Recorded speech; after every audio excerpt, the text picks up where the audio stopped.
Most people don't want a dog. They want the feeling of having one. They want the loyal companion waiting by the door, the dog that jogs with them on Sunday mornings, the protector who also cuddles. And there is nothing wrong with wanting that. But some breeds were never designed to be that dog. Not for most people, not even for experienced owners. And I say this having spent years working with dogs that would make the average person's life genuinely unmanageable. This isn't about dangerous dogs. It isn't about bad dogs. There are no bad breeds, only breeds in the wrong environment, with the wrong expectations, living a life completely misaligned with what they were built for. And that mismatch? That's where the suffering starts. For the dog and for the owner.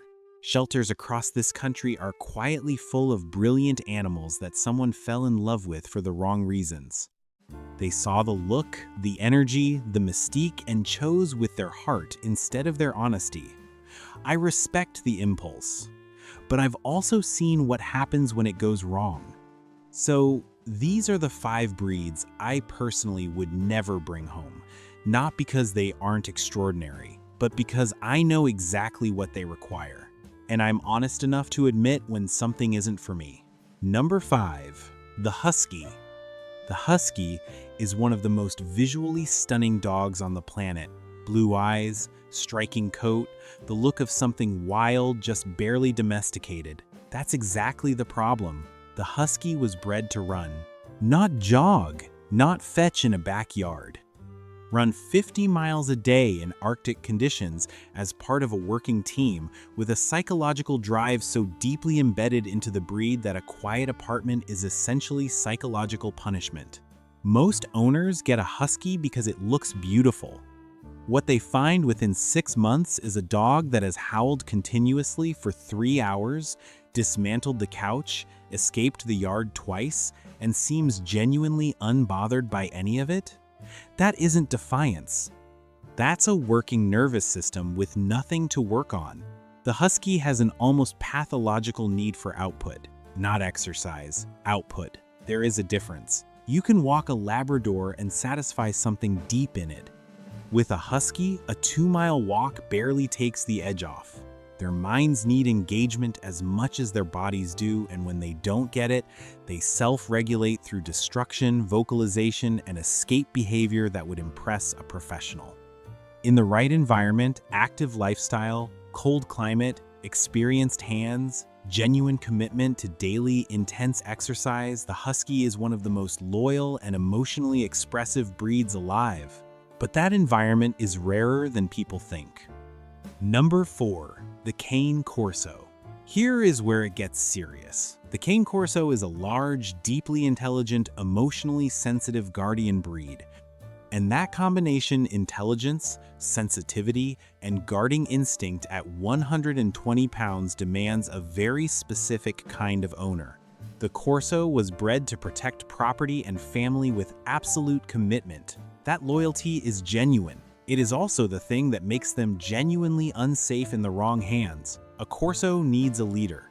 Not dominance, in the outdated sense, but calm, consistent, clear guidance. When they don't have it, they don't become obedient. They become the decision maker. And a 120-pound dog making its own decisions about strangers is not a situation anyone wants. What most owners underestimate is the emotional intelligence of this breed. The Corso reads energy, anxiety, inconsistency, uncertainty. The dog absorbs all of it and responds accordingly. People who are themselves anxious or inconsistent don't just fail to train the Corso. They accidentally create one that mirrors their own instability back at them. In the right home, confident, experienced, structured, the Cane Corso is a profound animal, deeply bonded, impressively calm, almost regal. But that home requires more than love. It requires psychological steadiness that most people simply haven't developed. Number 3, the Belgian Malinois. But here's the part nobody tells you about the Malinois. It isn't just a difficult dog. It is a working machine that happens to look like a dog. This is the breed of choice for military and police work globally. The reason isn't just physical capability, it's drive. The Malinois has a working drive so intense it borders on compulsion. These dogs need a job the way humans need purpose. Without one, that drive turns inward, and what comes out is obsession, anxiety, reactivity, and behaviors that look like aggression but are actually a nervous system screaming for something to do. People see videos of Malinois performing incredible tasks and think, "I want that dog." What they don't see is the 6 to 8 hours of daily structured engagement those dogs require. The specialized training, the experienced handlers, the environment designed around the dog's psychological needs rather than the owner's lifestyle. The Malinois doesn't adjust to your life. It demands that your life adjust to it. Most people discover this too late. In working environments with experienced handlers who understand drive-based training, the Malinois is one of the most capable animals on Earth, but that is a very small category of owner. And the breed deserves nothing less. Number 2, the Chow Chow. The Chow Chow looks like a lion. It carries itself like one too. And unlike the previous breeds on this list, which are intense because of high drive, the Chow is difficult for a completely different reason. This is an ancient breed, deeply independent, emotionally complex, and almost categorically uninterested in performing for human approval. The Chow does not have the people-pleasing gene that makes a golden retriever so rewarding to train. They assess you. They decide whether you have earned their cooperation. And if you haven't, if you're inconsistent, overly permissive, or emotionally reactive, they simply disengage. The common owner mistake with the Chow is treating it like a breed that will eventually warm up with enough affection. It won't, not in the way people expect. The Chow's attachment style is fundamentally different, reserved, selective, deeply loyal to their chosen person, and genuinely suspicious of everyone else. That's not a problem. That's the breed working as intended. But that same territorial instinct and emotional selectivity, without proper early socialization and confident handling, can produce a dog that is a serious liability around strangers, children, and other animals. In the right home patient, experienced, someone who respects canine independence, the Chow is quietly magnificent. But they will never be the warm, social, universally friendly dog that most people picture, and expecting that from them is unfair to the dog. Number 1, the Border Collie. The most psychologically complex dog on this list is not the largest or the most guarding-oriented. It is the Border Collie. The Border Collie was bred to herd sheep for 12 hours a day on open hillsides in Scotland, not as a hobby, not for exercise. As work that required constant problem-solving, anticipation, and eye contact with a handler making real-time decisions.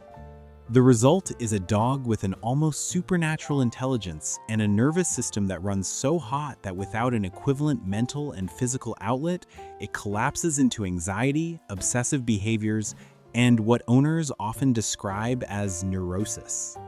A Border Collie with nothing to do will herd children, will fixate on shadows and light patterns for hours, will spin in circles, stare at walls, bark continuously at things that aren't there not because it's broken, but because its brain is desperately trying to self-stimulate.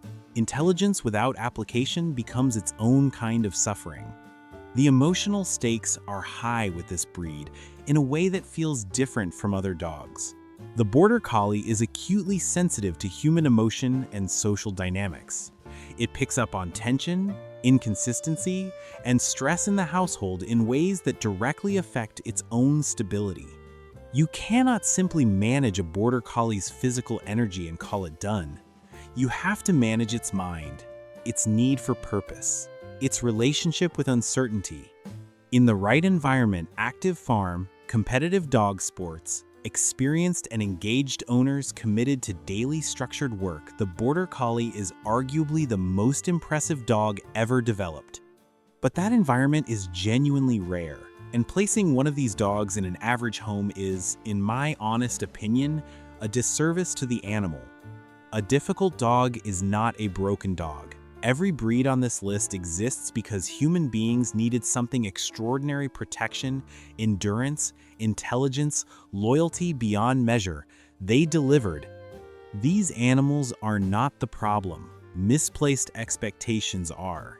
The wrong home doesn't just inconvenience a difficult breed, it damages them. Quietly, over months and years, it erodes something that was never supposed to be treated as ordinary. Every dog deserves to live where it makes sense, where its needs are understood before they become problems, where the person on the other end of the leash has been honest enough with themselves to ask, is this the right dog for my actual life, not the life I imagine having? That question, asked honestly, is the most respectful thing you can do for any of these animals. Tell me, which breed do you think people most consistently underestimate?